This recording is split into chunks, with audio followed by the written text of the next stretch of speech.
kwa nini siku ile ya uchaguzi? Katika hali hiyo, serikali ina wajibu, tunaapa kuilinda nchi hii na mipaka yake, kulinda usalama wa raia na mali zao. Na katika hali hiyo, nguvu inayotumika inaendana na tukio lililopo. Sasa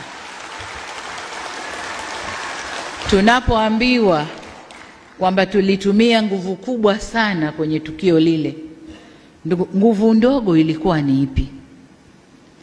Ilikuwa tuwaangalie waandamanaji waliojiandaa kufanya mapinduzi mpaka wafanikiwe? Hapo patakuwa pana dola kweli?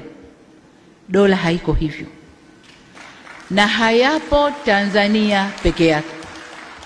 Tulishashuhudia kwa wenzetu, waandamanaji wengi wanaingia njiani